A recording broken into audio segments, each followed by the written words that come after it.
Facebook live में आप लोगों का स्वागत है। आज की बातचीत का विषय हमने रखा है आज का भारत और कबीर। कल इस पर बात करनी थी लेकिन इंटरनेट ने इतना डिस्टर्ब किया कि सारा आनंद ही नष्ट कर दिया उसने।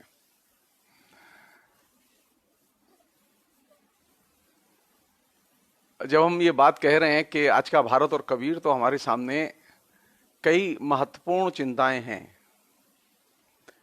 कुछ तो वे चिंताएं जो कबीर के जमाने में थी, कुछ वे चिंताएं जो आज के जमाने में हैं।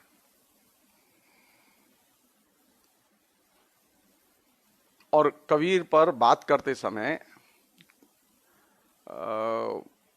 मेरी ये व्यक्तिगत धारणा है कि रांगे रागों का एक उपन्यास है,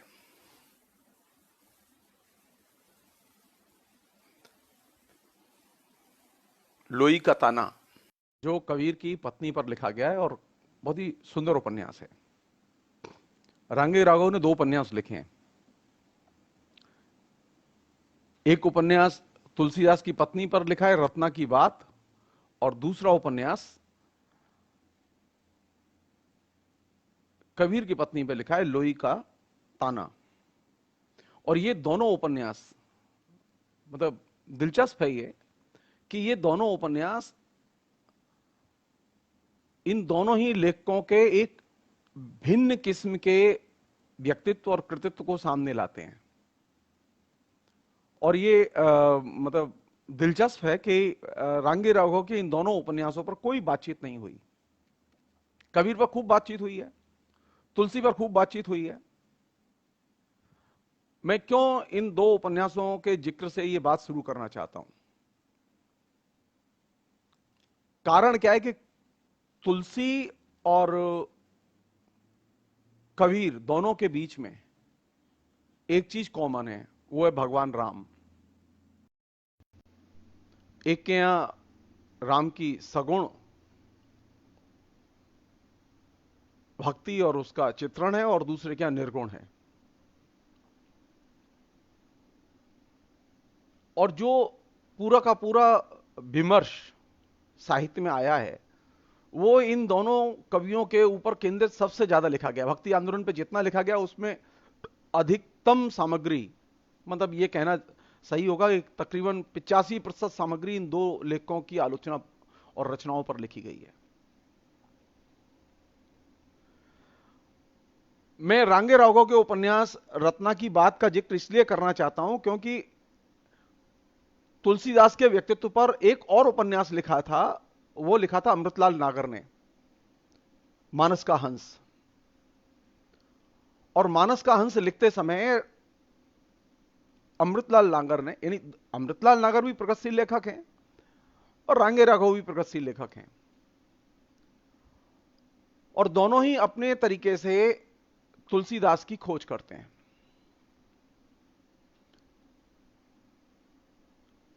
रांगे राघव ने तुलसीदास के व्यक्तित्व की जो प्रगतिशील इमेज रत्ना की बात नामक उपन्यास के जरिए पेश की है, वो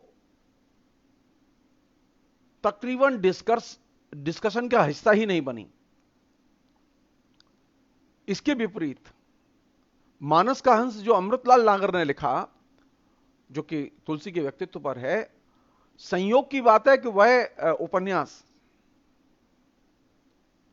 जिन तर्कों का, जिन तरीकों का, जिस पद्धति का उस उपन्यास को लिखते समय इस्तेमाल किया गया है तुलसीदास के व्यक्तित्व को निर्मित करते समय, वे तर्क तकरीबन वही हैं जो तर्क एक जमाने में राम मंदिर आंदोलन के संदर्भ में विश्व हिंदू परिषद ने दिए थे। मानस का हंस के तकरीबन 80 पन्ने खर्च किए हैं अमृतलाल नागर ने, विश्व हिंदू परिषद के तर्कों को उपन्यास में ठूंस ठूंस के भरा है।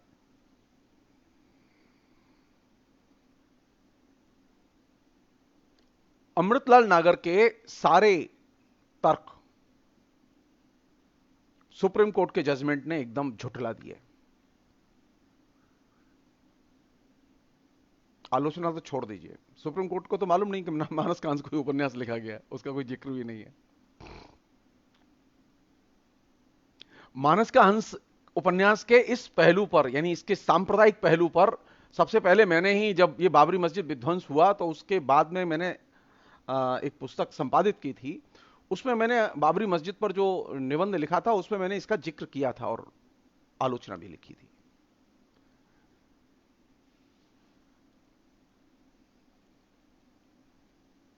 इसके विपरीत रांगे राघव ने रत्ना की बात जो उपन्यास लिखा, उस उपन्यास को लिखते समय उन्होंने तुलसीदास के चरित्र का जो व्यक्तित्व सामने रखा है, उसमें जानते हैं अयोध्या का राम मंदिर विवाद, बाबरी मस्जिद विवाद, राम मंदिर तोड़ के बाबरी मस्जिद बनाई गई, ये सारी चीजें पूरे उपन्यास में कहीं नहीं है।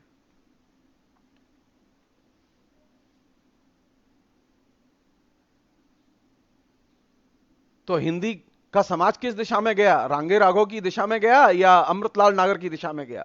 जाहिर है कि हिंदी का समाज जो है वो अमृतलाल नागर की दिशा में गया। मानस का हंस में जो चित्रण था और जो तर्क कुतर्क थे,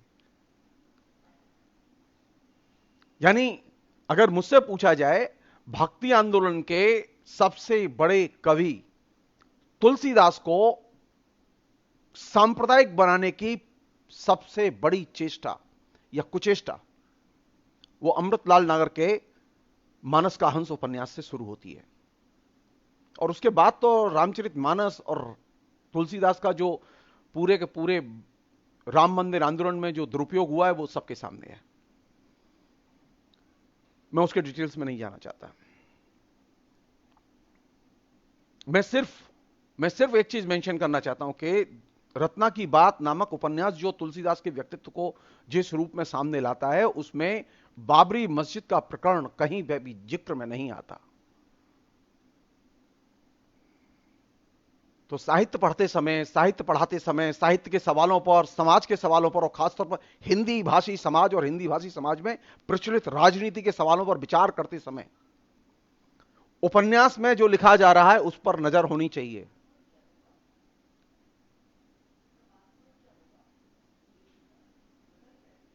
उपन्यास में जो चीज कही गई है उस पर चर्चा होनी चाहिए।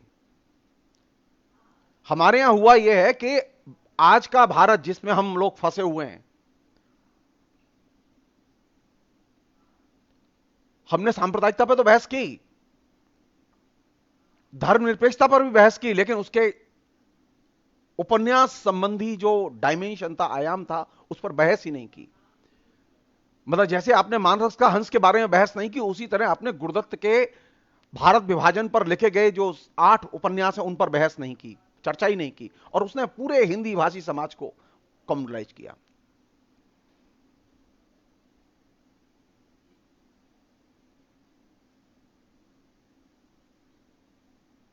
और ये खाली एक हिंदी भाषी समाज में ही नहीं हुआ। ये जब गुजरात में 2002 के दंगे हुए तो उस 2002 के दंगों के समय यह चीज सामने आई, लोगों ने इसकी खोज की कि वह गुजराती समाज जो एकदम सेकुलर समाज था, जिस पर गांधी का गहरा असर था, कांग्रेस की राजनीति का गहरा असर था, उस पूरे के पूरे गुजराती समाज को सांप्रदायिक बनाने में किस चीज ने सबसे बड़ी भूमिका अदा की, अपार्ट फ्रॉम पॉलिटिकल ऑर्गेनाइजेशंस? तो वहां पर भी एक चीज फैक्टर के तौर पर सामने आई, कन्हैयालाल माणिकलाल मुंशी के जो उपन्यास लिखे गए और खासतौर पर पौराणिक और एपिकल चरित्रों पर लिखे गए उपन्यास है, उन उपन्यासों ने बड़े पैमाने पर साधारण मध्य वर्ग का दिमाग प्रदूषित करने में महत्वपूर्ण भूमिका अदा की। यह बात मैं इसलिए कह रहा हूं क्योंकि जब हम साहित्य की बात करते हैं, साहित्य के लेखकों की बात करते हैं, तो हमारे दिमाग में एक चीज साफ होनी चाहिए कि लेखक का संबंध जहां उसके अपने युग से होता है, वहां वो फ्यूचर से भी होता है। कबीर पर जब हम आज बात कर रहे हैं तो कबीर का संबंध सिर्फ कबीर के जमाने से नहीं है, कबीर के जमाने से तो उसका संबंध है ही, उसका भविष्य के जमाने से भी संबंध है। तो लेखक पर बात करते समय हमेशा यह भी देखना चाहिए कि लेखक क्या भविष्य की चीजों को समझ पा रहा है, देख पा रहा है, और जो लेखक वर्तमान में लिख रहे हैं पौराणिक चरित्रों पर,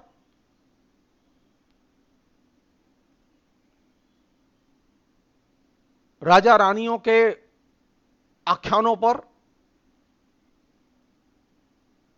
क्यों लिख रहे हैं, यह सवाल जरूर पूछा जाना चाहिए और सोचना चाहिए इस पर।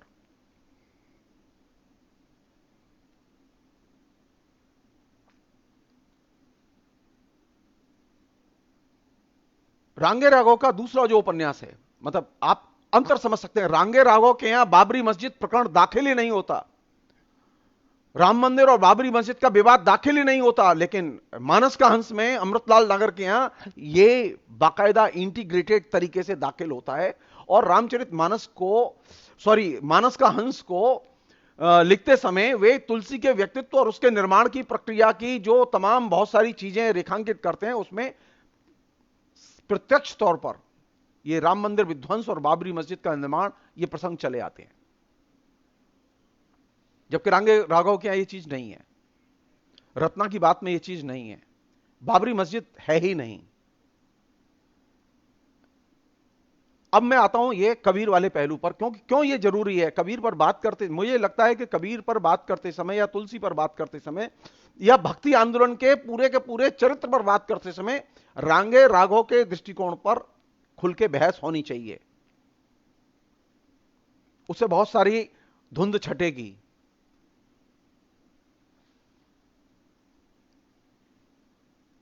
और ये जो लोई का ताना जो रांगे राघव ने कबीर की पत्नी पर जो उपन्यास केंद्रित होकर लिखा, यानी इसमें एक इंपॉर्टेंट चीज है कि रांगे राघव दो बड़े कवियों की पत्नियों को उपन्यास के चरित्र के तौर पर, प्रमुख चरित्र के तौर पर चुनते हैं और सारा कथानक का ताना बाना उन्हीं के इर्द गिर्द बुनते हैं।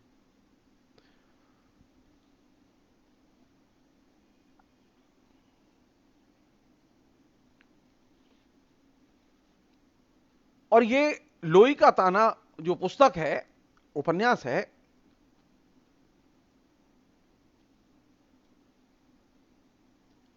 यह पुस्तक एक भिन्न किस्म के कबीर को पेश करती है। यह वह कबीर है जो कि आलोचना से एकदम गायब है।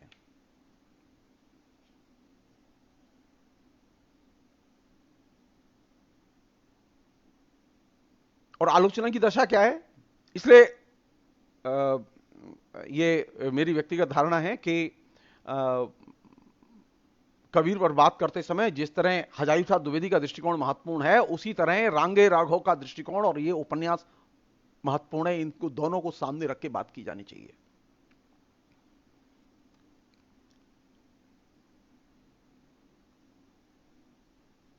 हमारी हिंदी की आलोचना की दशा क्या है, इस पर एक जस्ट 1-1.5 मिनट में हम लोग समझ सकते हैं उसे।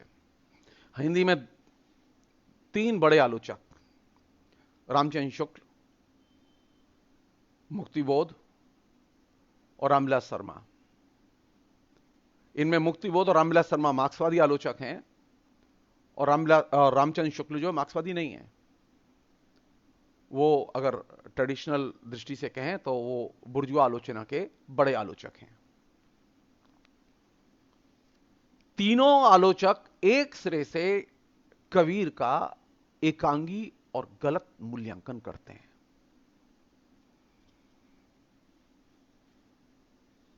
और दिलचस्प बात यह है कि हिंदी की आलोचना में इनके गलत मूल्यांकन की चर्चा सबसे कम हुई है।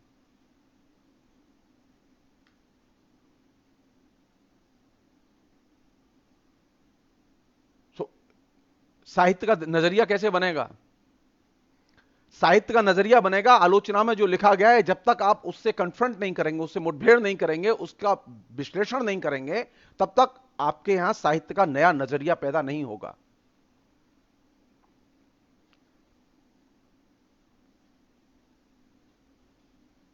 साहित्य में बहुत सारे मिथ बने हुए हैं, साहित्य के इतिहास में भी बहुत सारे मिथ बने हुए हैं, जिन मिथों को तोड़ा जाना चाहिए।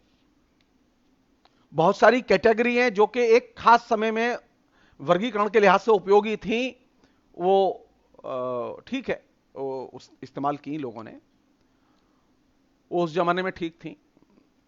मसलन जब रामचंद्र शुक्ल ने साहित्य का इतिहास लिखा, तो साहित्य का इतिहास लिखते समय उन्हें सगुण निर्गुण कवियों के तौर पर जो वर्गीकरण किया, उस वर्गीकरण में कबीर निर्गुण थे और तुलसी सगुण थे।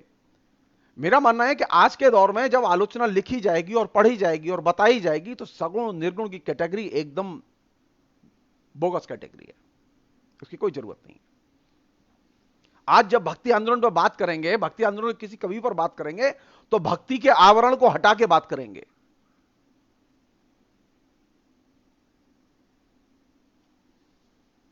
हम जब कबीर पर बात कर रहे हैं तो इसलिए नहीं बात कर रहे कबीर भक्ति के कवि हैं, जी नहीं।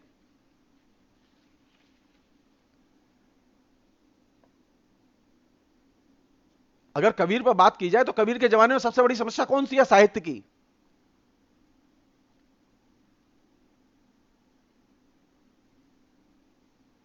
कबीर के जमाने में सबसे बड़ी समस्या है, चाहे वो संस्कृत साहित्य हो, चाहे वो जनता का साहित्य हो, जन भाषाओं का साहित्य हो।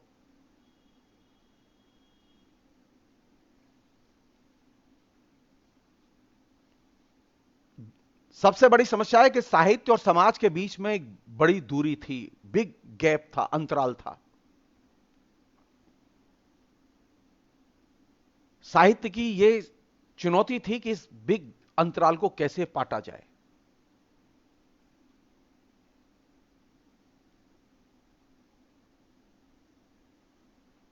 तुलसी ने यह काम नहीं किया। तुलसी ने बल्कि उस गैप को बनाए रखा।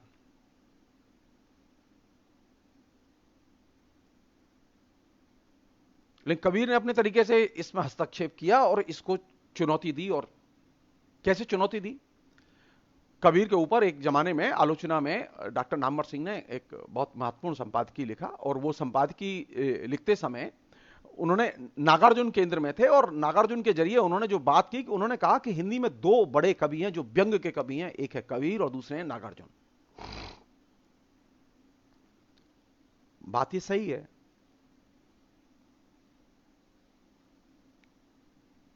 अगर कबीर व्यंग के बड़े कवि हैं, तो सवाल यह कि कबीर ने व्यंग की शैली में लिखने का रास्ता क्यों चुना? उचंग आई थी, कोई मन कर रहा था।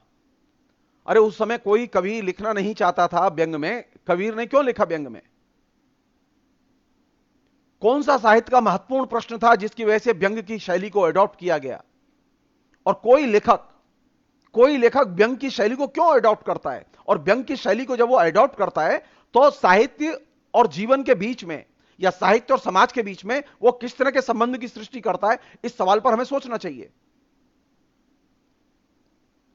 हमारे आलोचक ये तो कहते हैं कबीर की कविताओं में व्यंग मिलता है, लेकिन वो इसके आगे नहीं जाते।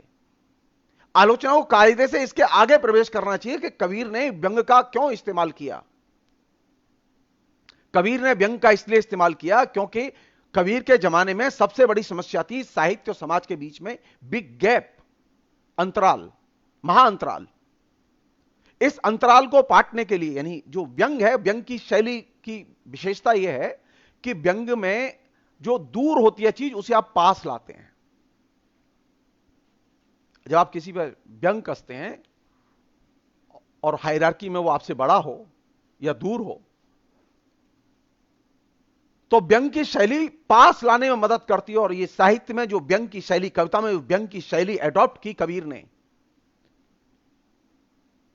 इस शैली को अडॉप्ट करने के पीछे सबसे बड़ी चिंता यह थी कि साहित्य और समाज के बीच का अंतराल कैसे पाटा जाए, और इसीलिए व्यंग की शैली अडॉप्ट की। और साहित्य और समाज के बीच जो बिग गैप था, उस बिग गैप को पाटने के लिए व्यंग के लिए जरूरी है कि आप समकालीनों और वर्तमान पर केंद्रित हों। तो दूसरा काम यह किया कबीर ने कि साहित्य के केंद्र में वर्तमान को ले आए, समकालीनता को ले आए।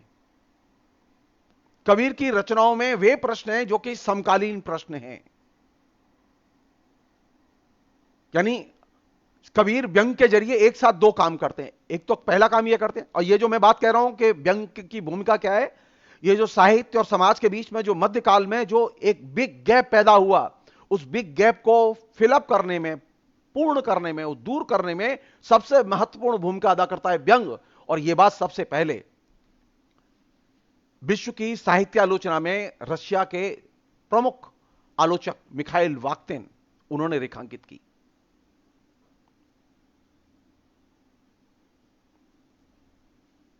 कि मेरी धारणा नहीं है, मैं तो उधार ले रहा हूं।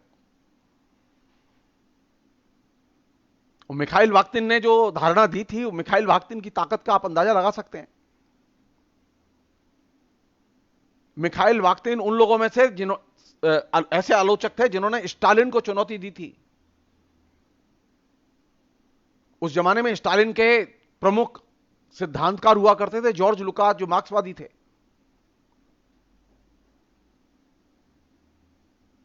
मिखाइल वाक्तिन ने अपनी आलोचना के जरिए जॉर्ज लुकास के तमाम जो उपन्यास संबंधी, एपिक संबंधी जो धारणाएं थी, उनके धुर्रे उड़ा दिए थे।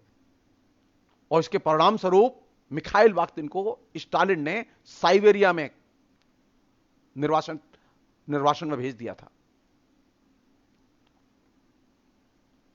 लंबे समय तक सारी दुनिया मिखाइल वाक्तिन के लिखे को नहीं जानती थी, रशिया के लोग जानते थे। लेकिन बाद में जब उनका लेखन सामने आया,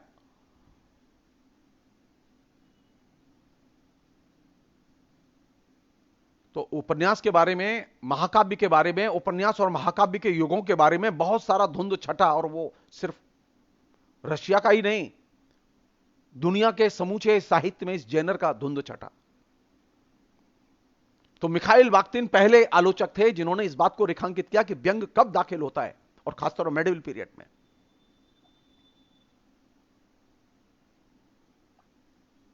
मैं नामवर सिंह की बात में सिर्फ अपनी बात जोड़ रहा हूं बाया मिखाइल वाक्तिन, क्योंकि नामवर सिंह बहुत बड़े कद के आलोचक हैं। और एक अन्य समस्या जो कि बड़ी समस्या है,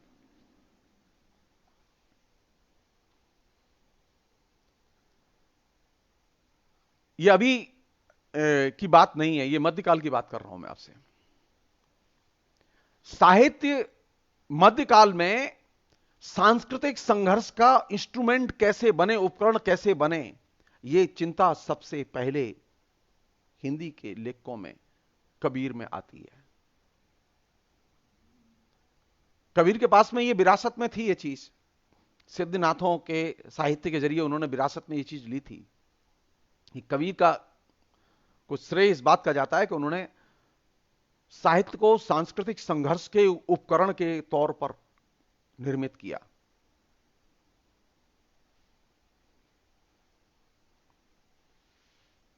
हमारे यहां वो आनंद की चीज नहीं है साहित्य, कबीर के यहां।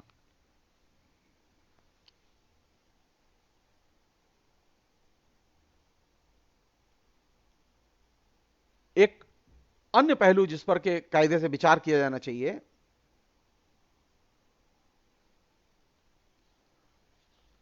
कुछ लोग हैं जो कबीर को मुसलमान मानते हैं, कुछ लोग हैं जो को मुसलमान नहीं मानते हैं।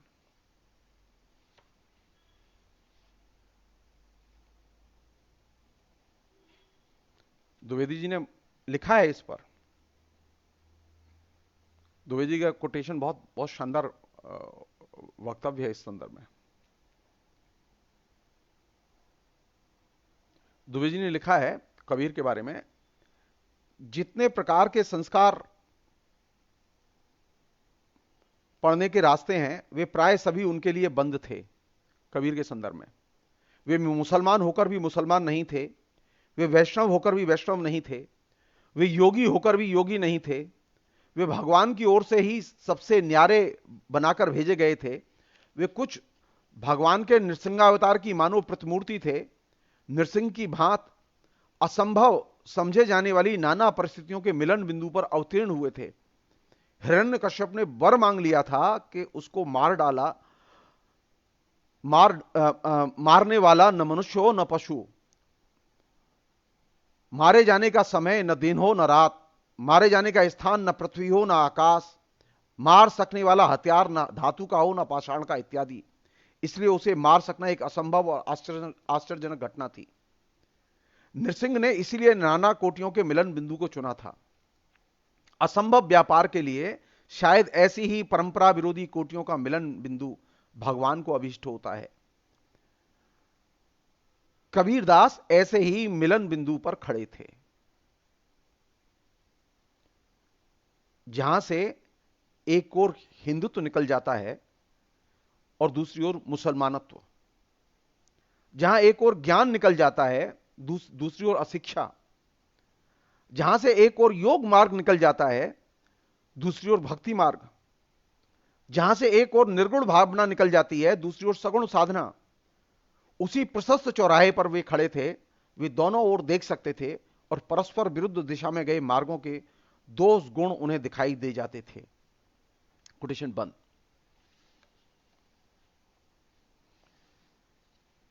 ये जो बात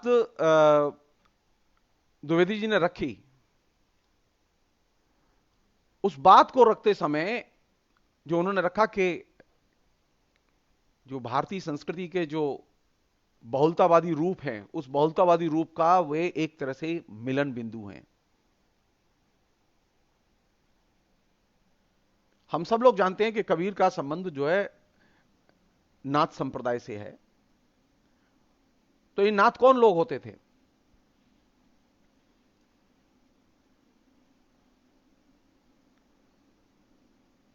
किसे नाथ कहते थे?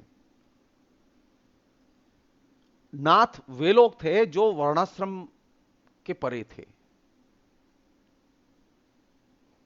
मैं एक सवाल पूछना चाहता हूं दलित लेखकों से और दलित आलोचकों से, जो दलित आलोचना में एकदम मग्न रहते हैं, और उन लोगों से खासतौर पर जो अंबेडकर को एकदम सिर पर रख के घूमते हैं। मध्यकाल के दलित विरोधी संघर्ष के आइकॉन के तौर पर अंबेडकर ने कबीर का मूल्यांकन और भक्ति आंदोलन की नाथ सिद्धों के साहित्य की जो परंपरा थी, और नाथों सिद्धों के साहित्य की परंपरा का मूल्यांकन क्यों नहीं किया? उसे नोटिस क्यों नहीं लिया? मनुस्मृति पर भी केंद्रित क्यों रहे वो?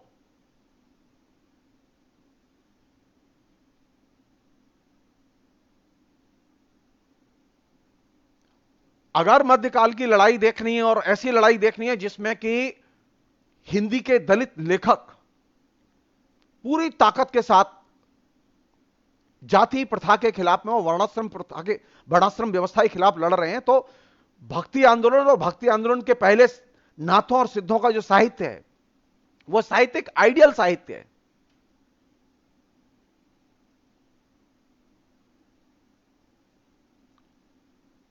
अंबेडकर वादियों की कमी नहीं है हिंदी में। अंबेडकर की एक एक लाइन को वे बिल्कुल एकदम ब्रह्म वाक्य की तरह लेते हैं।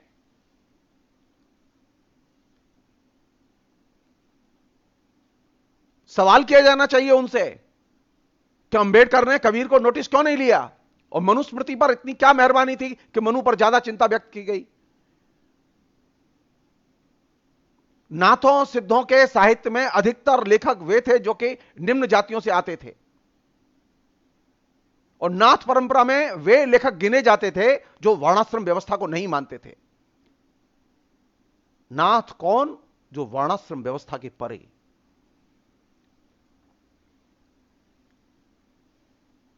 तो अगर आप नाथों सिद्धों के साहित्य और लेखकों के सांस्कृतिक संघर्ष को अगर सामने रखेंगे मध्यकाल के को, तो आपका जो मनुस्मृति को लेकर जो उन्माद पैदा किया गया है और जो कुतर्क पैदा किया गया है, वो कुतर्क ध्वस्त हो जाएगा।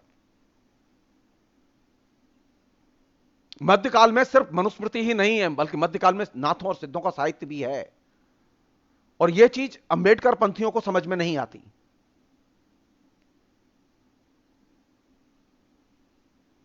हम सब लोग जानते हैं अच्छी तरह से कि कबीर जिस जमाने में पैदा हुए, उस जमाने में व्यापारिक पूंजीवाद की शुरुआत हो चुकी थी, मर्केंटाइल कैपिटलिज्म की शुरुआत हो चुकी थी। इस मर्केंटाइल कैपिटलिज्म का ही कालांतर में विकास होता है कैपिटलिज्म में।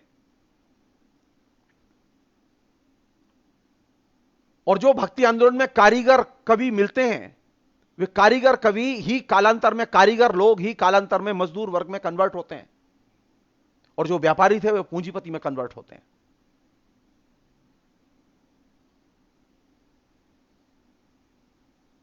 तो जो दलित साहित्य के आलोचक और खासतौर पर अंबेडकर मध्यकाल को लेकर भारत के बारे में जितनी भी चिंताएं करते हैं और आलोचना लिखते हैं, वो आलोचना एकांगी है, क्योंकि उनको नाथों और सिद्धों का साहित्य और उसकी परंपरा समझ में नहीं आती। वे उसे नोटिस ही नहीं लेते, उसके सामाजिक इंपैक्ट को वे कैलकुलेट ही नहीं करते। तो नाथों सिद्धों के साहित्य के बिना क्या मध्यकाल समझ में आएगा?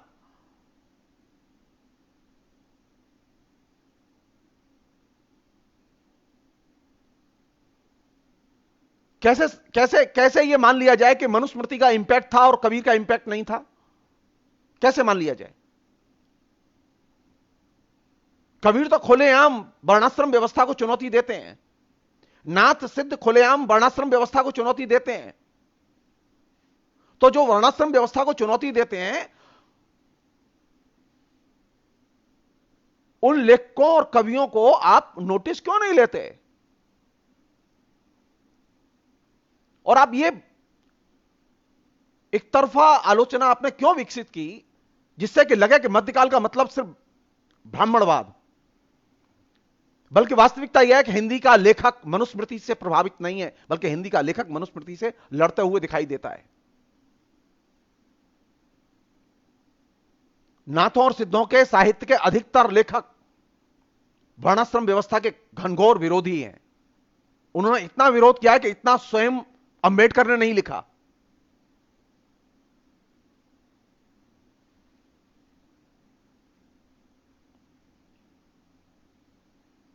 और ज्यादा ही पीछे जाना है तो सरप्पा के पास क्यों नहीं जाते वो? तो नाथों सिद्धों के साहित्य को नोटिस न लेना और मध्यकाल को एक ब्राह्मण काल के तौर पर निर्मित करना, ये बहुत सारे इतिहास के लोगों में भी ये बीमारी है, जो इतिहास पढ़ाते हैं और जो मार्क्सवादी हैं। वे लोग भी नाथों और सिद्धों के साहित्य और उसकी जो वर्णाश्रम व्यवस्था विरोधी जो भूमिका है उसको वो नोटिस नहीं लेते। मध्यकाल के जितने इतिहासकार हैं उन सबके यहां ये एक गैप है, और ये गैप इसलिए है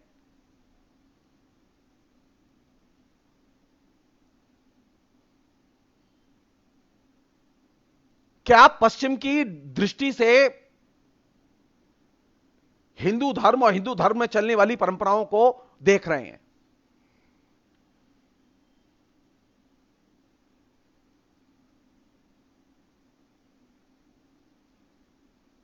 खासतौर पर प्राचीन कालीन जो समाज है उसमें ईसाइयत के मूल्यांकन को लेकर, उसके साथ में और दूसरे सांस्कृतिक पहलुओं को लेकर जो लिखा गया उसके ही रेफरेंस का सबसे अधिक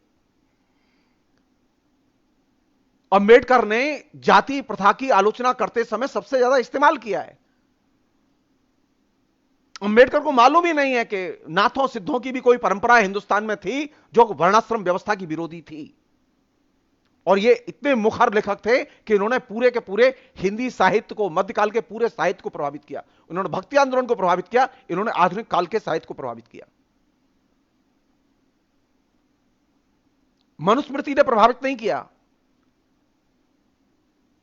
सो आज का भारत जिस चीज से गुजर रहा है, अगर आप अंबेडकर की नजर से मध्यकाल को देखेंगे तो आपको मुश्किल होगी।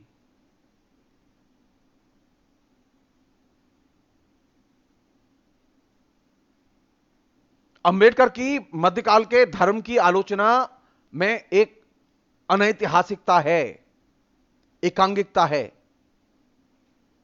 वे नाथों सिद्धों के साहित्य और उसकी भूमिका को नोटिस ही नहीं लेते।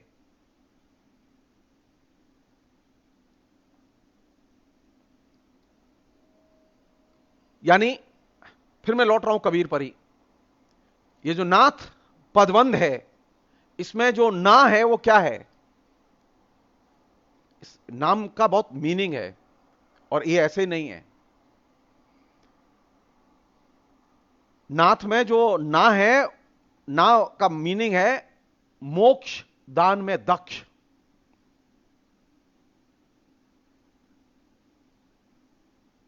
और थ माने अज्ञान के सामर्थ्य को स्थगित करने वाला। कौन? जो वर्णाश्रम व्यवस्था के परे है। ये नाथ सिद्धों के साहित्य की परंपरा में आने वाला कबीर इसलिए रिलेवेंट है क्योंकि यह वर्णाश्रम व्यवस्था को नहीं मानता, उसके परे जाके अपने को रखता है, मनुष्य के तौर पर रखता है। और इसका महत्व इसलिए भी है कि यह अपने को व्यक्ति की तरह देखता है और व्यक्तिवादी है। यह पहला कवि है ऐसा जो कि व्यक्तिवादी है। अगर भारतीय परंपरा में देखा जाए तो भारतीय परंपरा में व्यक्तिवाद की सबसे मुखर अभिव्यक्ति अगर किसी कवि में मिलती है तो वह कबीर। मेरे लिए कबीर इसलिए महत्वपूर्ण नहीं है कि उन्होंने भक्ति की रचनाएं लिखी ही नहीं कबीर ने। विचार करने की चीज यह है कि कबीर भी राम के भक्त थे, तुलसी भी राम के भक्त थे। तुलसी ने पूरे के पूरे पौराणिक जन प्रचलित जो राम के आख्यान है उसे अपने एपिक का विषय बनाया। कबीर ने अपनी उपासना के केंद्र में राम को तो रखा निर्गुण के तौर पर, लेकिन उन्होंने पौराणिकता के आधार पर जो कहानियां गढ़ी गई थीं, पुराणों में जो राम की कहानियां थीं, जनमानस में जो राम की कहानियां थीं, उनको अपना विषय नहीं बनाया। और इससे बड़ा उपकार हिंदी समाज का और कोई नहीं हो सकता था। सगुण साहित्य के कवि पौराणिक आख्यानों और पौराणिक कथानकों में बार बार लौटते हैं अपने विषय वस्तु के लिए। कबीर इसलिए मुझे ज्यादा रिलेवेंट लगते हैं, और बहुत सारे लोग जो कबीर को नहीं मानते और नहीं समझते।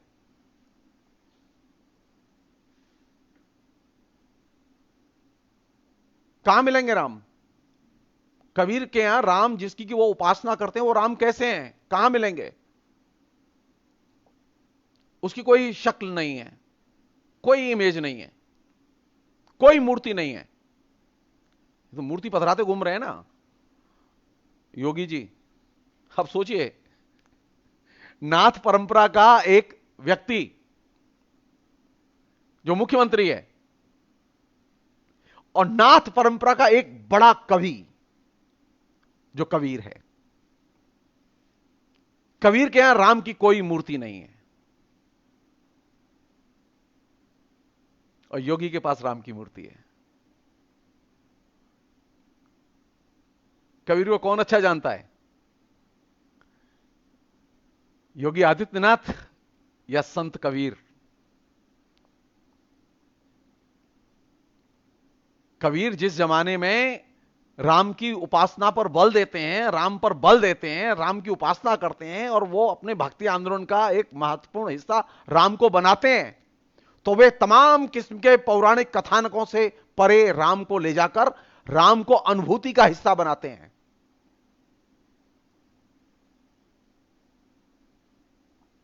कबीर के लिए राम का महत्व मूर्ति में नहीं है, अनुभूति में है।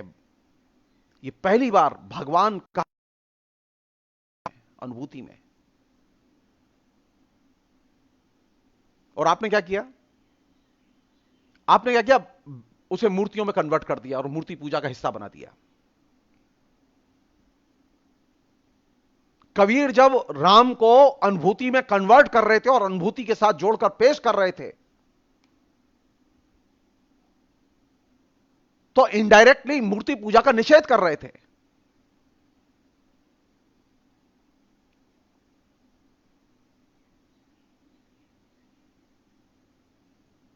क्या करना चाहिए? किसे मानना चाहिए? कबीर को माने कि नहीं माने?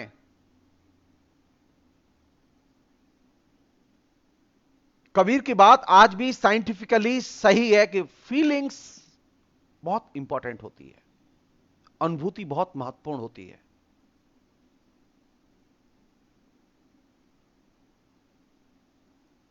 तो साहित्य ने क्या किया? साहित्य की आलोचना ने क्या किया? साहित्य की आलोचना ने कबीर की व्याख्या अनुभूति के आधार पर नहीं, आइडियोलॉजी के आधार पर की। और यह चूक सबसे हुई। और कबीर को एक आइडियोलॉजिकल आइकॉन बनाया गया, वो अनुभूति का बड़ा आइकॉन नहीं बन पाया, वो विचारधारात्मक संघर्ष का एक आइकॉन बन गया। बेहतर तो ये होता कि कबीर की बात होती तो कबीर ने जो अनुभूति पर जोर दिया उसकी बात होती। तो कबीर ने जो राम की अनुभूति पर जोर दिया कि राम कहां मिलेंगे, अनुभूति में मिलेंगे, यह चीज हम भूल गए और हमने तुलसी के राम को पकड़ लिया। और तुलसी के राम को जब पकड़ा तो फिर नीचे लोग लग गए, पूरा एक सिस्टम बन गया और बहुत शानदार सिस्टम बना।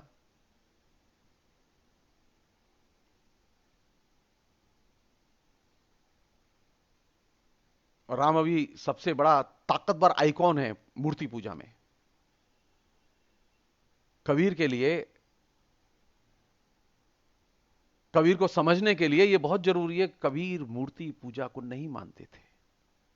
राम उनके लिए अनुभूति की चीज थी, उपासना की चीज थी। और बाकी लोगों के लिए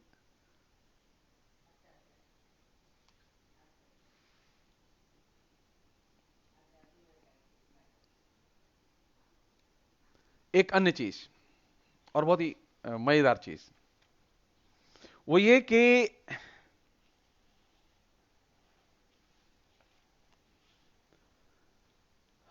ये जो साहित्य लिखते समय, समाज के बारे में लिखते समय और भी चीजों के बारे में लिखते समय, ये जो एक खास तरह का श्रद्धा भाव होता है,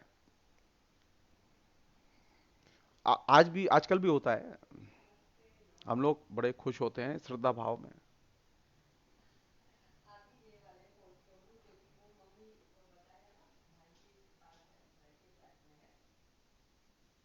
सबसे बड़ी जो विशेषता मुझे लगती है कबीर की, वो ये कि वे इस श्रद्धा भाव को नष्ट करते हैं। इस साहित्य में जो लिखा जा रहा है उसके प्रति जो श्रद्धा भाव है उसको वो एकदम नष्ट करते हैं।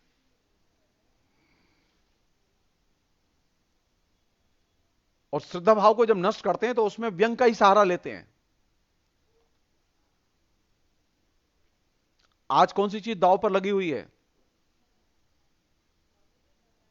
अधिकतर लेखक किस चीज से और नागरिक किस चीज से परेशान हैं? किस बीमारी के शिकार हैं? कोरोना नहीं। कोरोना तो जब बॉस ने कह दिया है कि अब कोरोना से डरना नहीं है तो डरना नहीं है।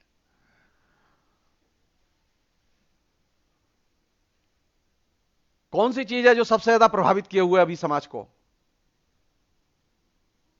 साहित्यकारों को, संस्कृति कर्मियों को, इंटेलेक्चुअल्स को, लेखकों को, सामान्य नागरिक को भय, भय और भय। कबीर के लेखन की यह सबसे बड़ी और बुनियादी चीज है कि कबीर निर्भय होकर, निर्भीक होकर व्यंग करते हैं। और व्यंग करते समय वे निर्भीकता से तो व्यंग करते ही हैं, वे जोखिम भी उठाते हैं। तो लिखते समय जोखिम का भाव तो होना ही चाहिए। आप कोई नई चीज उठाना चाहते हैं तो आपके अंदर ये जोखिम उठाने का भाव नहीं होगा तो आप नई चीज क्रिएट नहीं कर सकते, कम्युनिकेट नहीं कर सकते, लिख नहीं सकते।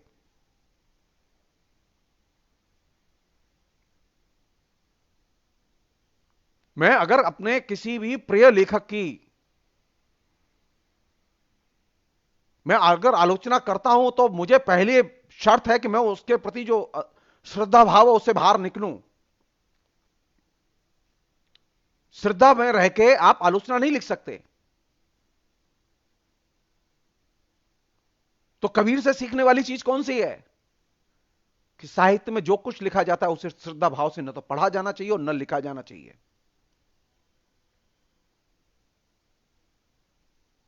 श्रद्धा भाव से मुक्त होकर लिखा जाए और निर्भीक ढंग से लिखा जाए।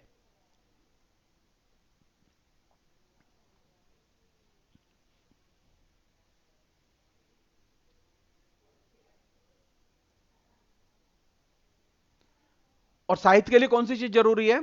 एक अन्य चीज जो कि मध्यकाल में सबसे दुर्लभ थी लेकिन कबीर ने उसे सुलभ बनाया। मध्यकाल के अधिकतर कवियों के यहां एक संकट है जो कबीर के यहां कम है। कबीर के यहां भी है लेकिन कम है। कबीर यथार्थ पर केंद्रित होकर सबसे अधिक लिखते हैं।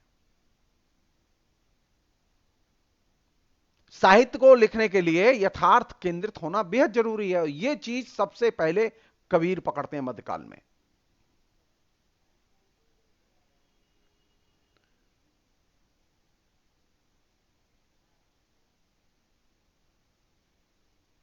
और जब आप यथार्थ को उस केंद्र में लाते हैं तो आप क्या करते हैं? आप बहुत सारी जो प्रचलित, जो मिथ की कहानियां हैं, आख्यान है, भाषा है, इन तमाम चीजों का अपदस्थीकरण करते हैं। और कबीर ने यह अपदस्थीकरण बड़े पैमाने पर किया है।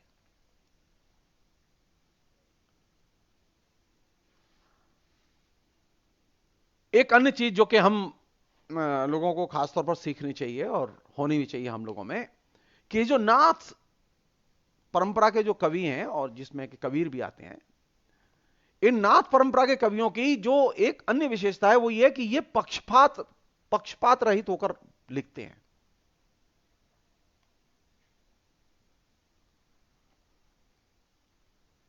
साहित्य में, संस्कृति के क्षेत्र में, जीवन में पक्षपात रहित होकर बोलना और लिखना, इसकी परंपरा की शुरुआत ये नाथों सिद्धों की परंपरा से आई थी और कबीर ने उसे एकदम नई ऊंचाई दी। और ये पक्षपात रहित होकर लिखने के कारण ही जन पक्षधरता की धारणा का जन्म हुआ। ये वे लेखक नहीं है जो जन पक्षधर नहीं है। हम में से जो लोग ये सोचते हैं कि नहीं, जन पक्षधर होने के लिए पक्षपातपूर्ण होना जरूरी है, नहीं, जन पक्षधर होने के लिए पक्ष रहित होना बहुत जरूरी है।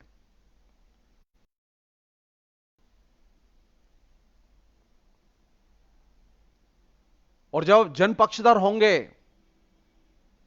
पक्षपात रहित होकर, तो जनता की भी आलोचना करेंगे। हम में से कितने लेखक हैं जो जनता की आलोचना करने के लिए तैयार हैं? बताइए। आधुनिक काल का साहित्य उठाइए आप।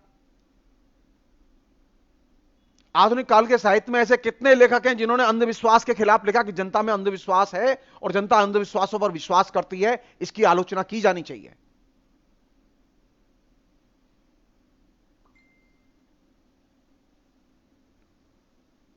सो पक्षपात रहित होकर लिखने का मतलब यह भी है कि जनता की भी आलोचना की जाए, जन पक्षधर होकर। अगर जनता के अंदर कुरीतियां हैं, कुसंस्कार हैं, अंधविश्वास हैं, तो इनकी तीखी आलोचना की जानी चाहिए।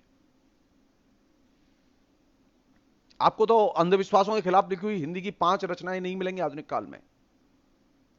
किसी भी आलोचक का लिखा हुआ एक निबंध नहीं मिलेगा अंधविश्वास के खिलाफ। कबीर की परंपरा के लोग हैं, दूसरी परंपरा के लोग हैं, प्रश्न नहीं उठता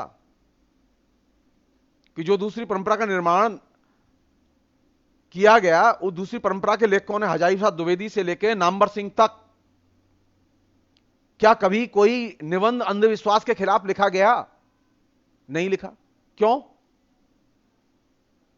अंधविश्वास समस्या नहीं है समाज की। कबीर के जमाने में अंधविश्वास जितनी बड़ी समस्या थी, आज उससे 1000 गुना ज्यादा बड़ी समस्या है। कबीर का पक्षपात रहित होना इस मामले में, मायने में महत्वपूर्ण है। कबीर अंधविश्वासों पर विश्वास नहीं करते। आप आधुनिक भारत बनाना चाहते हैं अंधविश्वास में डूबकर, और कबीर ने जब भारत में जन्म लिया और भारत को देखा, राम की भक्ति शुरू की, तो अंधविश्वासों से लड़ते हुए, कुरीतियों से और कुसंस्कारों से लड़ते हुए, और हिंदू समाज का सबसे बेहतरीन क्रिटिक तैयार किया। हिंदू समाज का सबसे बेहतरीन क्रिटिक अंबेडकर ने तैयार नहीं किया, यह गलत है। अंबेडकर ने हिंदू समाज का बेहतरीन क्रिटिक तैयार नहीं किया, यह गलत है। मैं बार बार कह रहा हूं, गलत है। हिंदू समाज का सबसे बेहतरीन क्रिटिक तैयार किया सबसे पहले कबीर ने, और कबीर को यह श्रेय दिया जाना चाहिए जो कि नहीं दिया गया।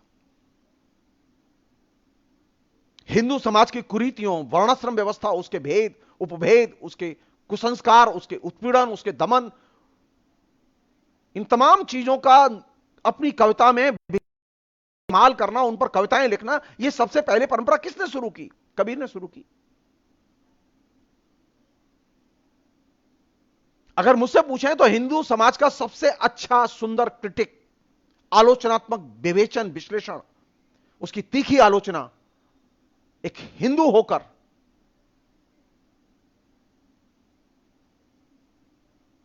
कबीर ने की।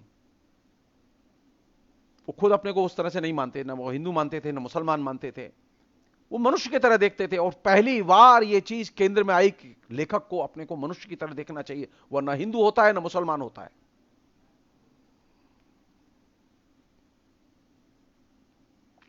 नए समाज का सपना देखना चाहते हैं, वर्णाश्रम व्यवस्था से रहित समाज का सपना देखना चाहते हैं, तो आप तय मानिए कि आप अंबेडकर के सहारे उस सपने को पूरा नहीं कर सकते, आप कबीर के सहारे पूरा कर सकते हैं।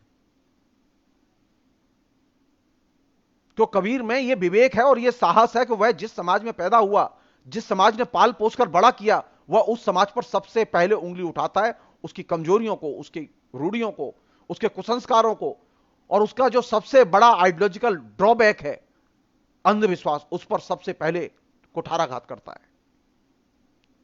और इसीलिए मुझे लगता है कि आधुनिक भारत के निर्माण के लिए कबीर ज्यादा रिलेवेंट है। वो सगुण निर्गुण के तौर पर रिलेवेंट नहीं है। यह गलतफहमी है कि सगुण निर्गुण के तौर पर उसे देखा जाना चाहिए। एक और चीज है जिसने कि कबीर को ज्यादा रिलेवेंट बनाया और महत्वपूर्ण बनाया। एक जमाना था कि कविता में उपदेश या विचारों के अभिव्यक्ति को निषिद्ध माना जाता था, गैर जरूरी माना जाता था। कबीर पहले बड़े लेखक हैं जो कि उपदेश और कविता या विचार और कविता के बीच में जो एक नए किस्म के डायलेक्टिकल रिलेशन की शुरुआत करते हैं।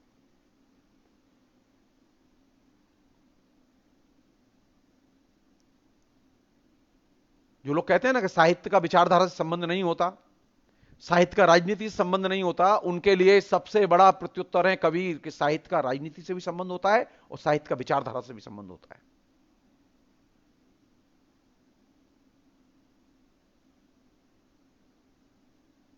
कबीर कबीर खुलकर विचारों और उपदेशों का कविता में प्रयोग करते हैं, उसे चित्रित करते हैं, और ये अपने आप में एक नई चीज थी।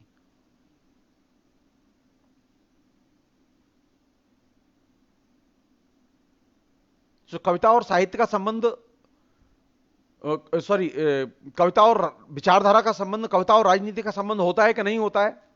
होता है। कबीर के यहां से परंपरा शुरू होती है।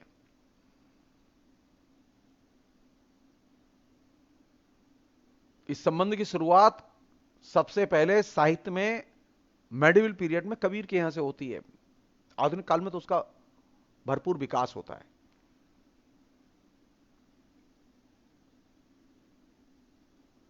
एक और चीज है, ये जो कविता में विचार क्यों आए, और खासतौर पर कबीर के यहां विचार क्यों आए? सब लोग जानते हैं कि मध्यकाल में विचारों पर इजारेदारी थी सवर्णों की,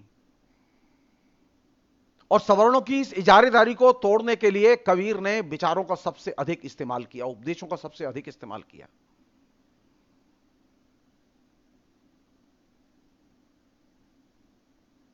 कि विचार और विचारधारा का क्षेत्र सिर्फ सवर्णों का क्षेत्र नहीं है, वह निम्न वर्ण के लोगों का भी क्षेत्र है।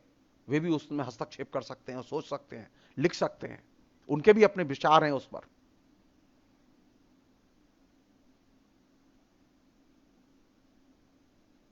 तो कबीर अपने तरीके से सवर्णों की जो विचारधारा के क्षेत्र में, विचार के क्षेत्र में जो इजारेदारी है, उस इजारेदारी को तोड़ते हैं।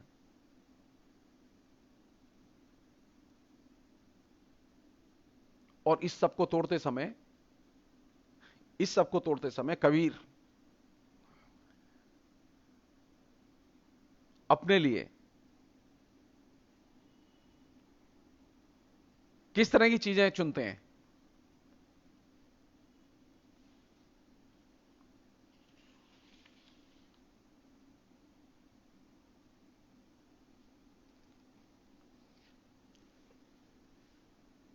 वो अपने अपने को किस रूप में देखते हैं कबीर? नाथ के रूप में, कवि के रूप में, लेखक के रूप में, किस रूप में देखते हैं? कबीर किस रूप में मिलेंगे?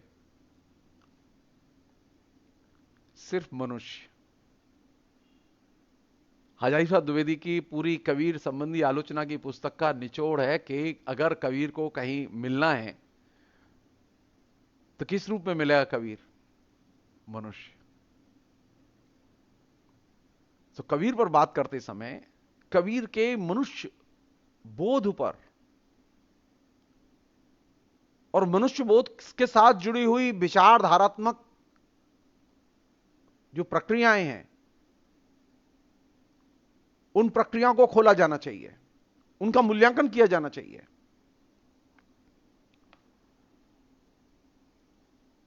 कबीर संप्रदाय विशेष के साथ नत्थी करके नहीं देखा जाना चाहिए। और आखिरी चीज, और बहुत इंपॉर्टेंट चीज, कबीर खुद इस नहीं चाहते थे कोई उनका संप्रदाय बने, लेकिन कालांतर में कबीर पंथियों ने कबीर संप्रदाय बनाया और जगह जगह कबीर के मंदिर हैं। राजस्थान में अनेक मंदिर हैं कबीर के, और भी जगह हैं। दादू दयाल पंथियों के भी मंदिर हैं। और दुर्भाग्य देखिए कबीर का, सारे कबीर पंथियों के मंदिरों पर और दादू पंथियों के मंदिरों पर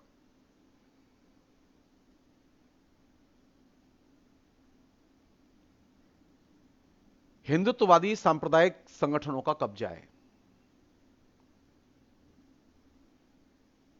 वहां जो लोग काम करते हैं, वहां जो लोग उत्तराधिकारी हैं, वो कबीर की परंपरा में नहीं आते। कबीर ने जिन चीजों का निषेध किया था, उन चीजों के अनुयायी कबीर और दादू पंथियों के तमाम आश्रम और मंदिरों के आज मालिक हैं। कबीर के जीवन की यह सबसे बड़ी विडंबना है।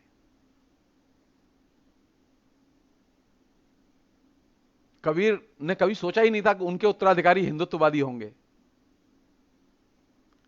कबीर ने सोचा ही नहीं था कि उनके नाम पर कोई मंदिर बनेगा, उसकी मूर्ति बना दी जाएगी उनकी, और उसकी पूजा होगी, और उस पूजा को कराने वाला जो व्यक्ति होगा वो एकदम एंटी कबीर पंथी होगा।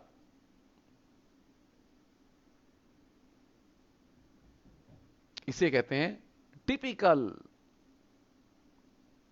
भारतीयता। टिपिकल भारतीयता क्या है? टिपिकल भारतीयता यह है कि वो हर चीज को हजम कर लेती है। उसने कबीर को भी हजम कर लिया। और टिपिकल जो भारतीयता है वो अभी एकदम सांप्रदायिक रूप में है, वो हर चीज को हजम करने में लगी हुई है। उसने कबीर को हजम किया, उसने तुलसी को हजम किया, उसने पटेल को हजम किया, उसने अंबेडकर को हजम किया, उसने देश को हजम किया। कबीर के सामने सबसे बड़ी चुनौती थी, जो आज भारत के सामने भी सबसे बड़ी चुनौती है, वह है अंधविश्वास, सामाजिक रूढ़ियां। और सामाजिक रूढ़ियां और अंधविश्वास, ये दो चीजों के खिलाफ जब तक आप निर्भीक होकर नहीं बोलेंगे,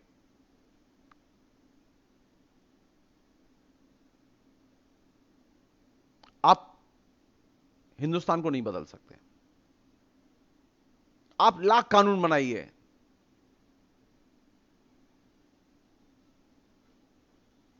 अब भाग्यवाद की शिकार जो धारणाएं हैं, सोच है, संस्कार है, उसे आप नहीं बदल सकते। कबीर कहां मिलेंगे? कबीर तब मिलेंगे आपको जब अंधविश्वास के खिलाफ आप लिखेंगे। कबीर तब मिलेंगे जब आप रूढ़ियों के खिलाफ लिखेंगे। कबीर वहां नहीं मिलेंगे जब आप दब्बू भाव से पेश आते हैं। कबीर मिलेंगे जब आप जोखिम उठाएंगे लिखने के लिए। कबीर मिलेंगे तब जब आप निर्भय होकर बोलेंगे और लिखेंगे। कबीर अपने जमाने में बनारस के पंडितों से नहीं डरे, और निर्भीक होकर अपनी बात कही। उन्होंने बाकायदा आइडियोलॉजिकल स्ट्रगल लड़ा, तमाम किस्म की उपेक्षा और उत्पीड़न सहे कबीर ने। ऐसा नहीं कि कबीर को उत्पीड़न का सामना नहीं करना पड़ा, लेकिन कबीर ने कभी भी अपनी विचारधारा के साथ में कोई कंप्रोमाइज नहीं किया। और विचारधारा क्या थी? एक ऐसे भारतीय समाज की परिकल्पना कबीर ने की थी जो विवेक पर आधारित हो, विज्ञान पर आधारित हो, जिसमें अंधविश्वास न हो, जिसमें रूढ़ियां न हो, जिसमें भगवान की मूर्ति पूजा की बजाय भगवान अनुभूति की चीज हो, ध्यान धारणा की चीज हो।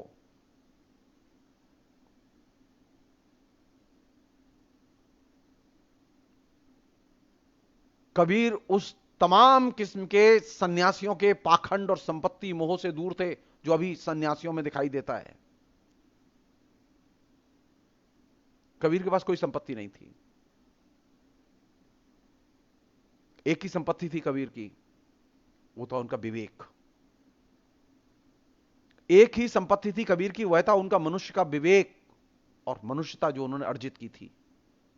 सो अगर एक असली भारत, अच्छा भारत, समर्थ भारत बनाना है तो कैसा होना चाहिए भारत? जिसमें मनुष्य का विवेक जागृत हो, जो अंधविश्वासों के खिलाफ लड़ सके। एक ऐसा भारत जो कि अपने ही समाज की, अपनी ही जनता की भी आलोचना कर सके। कबीर के लिए जनता पूजा की चीज नहीं थी, श्रद्धा की चीज नहीं थी। अगर जनता गलती करती है तो जनता की भी आलोचना की जानी चाहिए। ये जो अभी जनता का एक बड़ा हिस्सा फासिस्ट बना दिया गया है समाज में, ये पूजा करके बनाया गया है कि तुम महान हो और अब हम जो बताते हैं वो सुनो, अब हम महान हैं। कबीर ने राजाओं को चुनौती दी, कबीर ने जनताओं को भी चुनौती दी, क्योंकि जनता और राजा दोनों ही इरेशनल थे।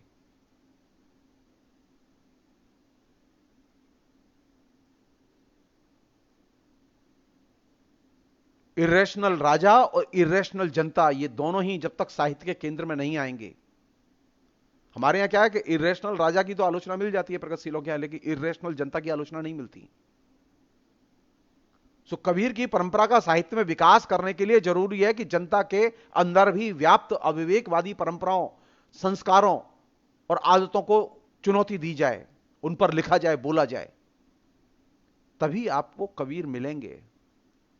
जनता की तो हम पूजा करेंगे, जनता के दोषों के बारे में चर्चा नहीं करेंगे।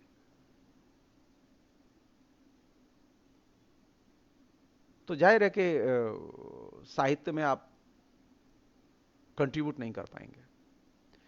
साहित्य में तभी कंट्रीब्यूट कर सकते हैं, कबीर ने तभी कंट्रीब्यूट किया जबकि उन्होंने जनता की आलोचना लिखी।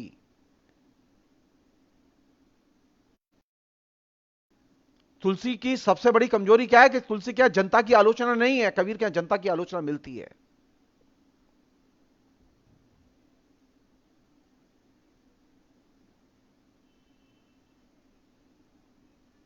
और ये जो जनता की आलोचना लिखने का जो विवेक है, ये तब आता है जब जनता के प्रति आपके अंदर एक आलोचनात्मक दृष्टिकोण हो। तो कबीर की परंपरा से जुड़ने के लिए समाज की विभिन्न संरचनाओं इंक्लूडिंग सत्ता और जनता, इन दोनों के प्रति आलोचनात्मक विवेक होना बेहद जरूरी है। बिना इसके आप कबीर को हासिल नहीं कर सकते। तो अगर आधुनिक भारत बनाना है तो आलोचनात्मक विवेक के आधार पर बनेगा वो भारत। और यह आलोचना किसी की भी हो सकती है, वो मित्र की हो सकती है, वो लेखक की हो सकती है, वो राजा की हो सकती है, किसी की भी हो सकती है, वो जनता की भी हो सकती है।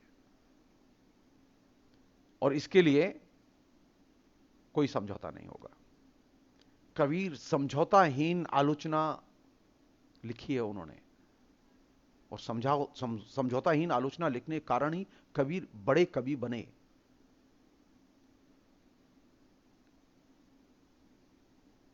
कबीर के लिए धर्म के बिना सोचना संभव नहीं था, धर्म के बिना आज भी सोचना संभव नहीं है, लेकिन धर्म को भी क्रिटिकली देखते थे वो। धर्म के प्रति भी श्रद्धा भाव नहीं था कबीर का। सो कबीर के साहित्य की, कबीर के दृष्टिकोण की जो सबसे मूल्यवान चीज है वो ये कि श्रद्धा की जगह आलोचनात्मक विवेक को प्रतिष्ठित करो। और यही वह जगह है जहां से कि आधुनिक भारत की शुरुआत होती है। यही वो जगह है जहां से कि हम कबीर को नए सिरे से अर्जित कर सकते हैं। इसलिए मुझसे अगर पूछें तो कबीर कहां मिलेंगे? सिर्फ एक ही जगह, सिर्फ एक ही जगह, स्वयं की, समाज की, सत्ता की और जिसे प्यार करते हो उसकी आप आलोचना कर सकें। श्रद्धा में कोई चीज नहीं मिलती। श्रद्धा का रास्ता फासिज्म की तरफ जाता है और हमारे यहां ये श्रद्धा का रास्ता खूब इस्तेमाल किया जा रहा है। भगवान के प्रति श्रद्धालु, परिवार के लिए प्रति श्रद्धालु, जीवन में पत्नी के प्रति श्रद्धालु, पति के प्रति श्रद्धालु, ये जो श्रद्धालुओं की जो पूरी की पूरी अनेक परंपराएं समाज में निर्मित हुई हैं, उसने एक ऐसा विशिष्ट रास्ता तैयार किया है जो राजनीति में अधिनायकवाद की तरफ जाता है। श्रद्धा के मार्ग को एकदम ध्वस्त करने की जरूरत है। क्रिटिकल विवेक पैदा करने की जरूरत है और क्रिटिकल विवेक के आधार पर ही हर चीज परखी और पहचानी जानी चाहिए और यही कबीर को हमारी सबसे अच्छी श्रद्धांजलि हो सकती है। बहुत बहुत शुक्रिया। Thank you.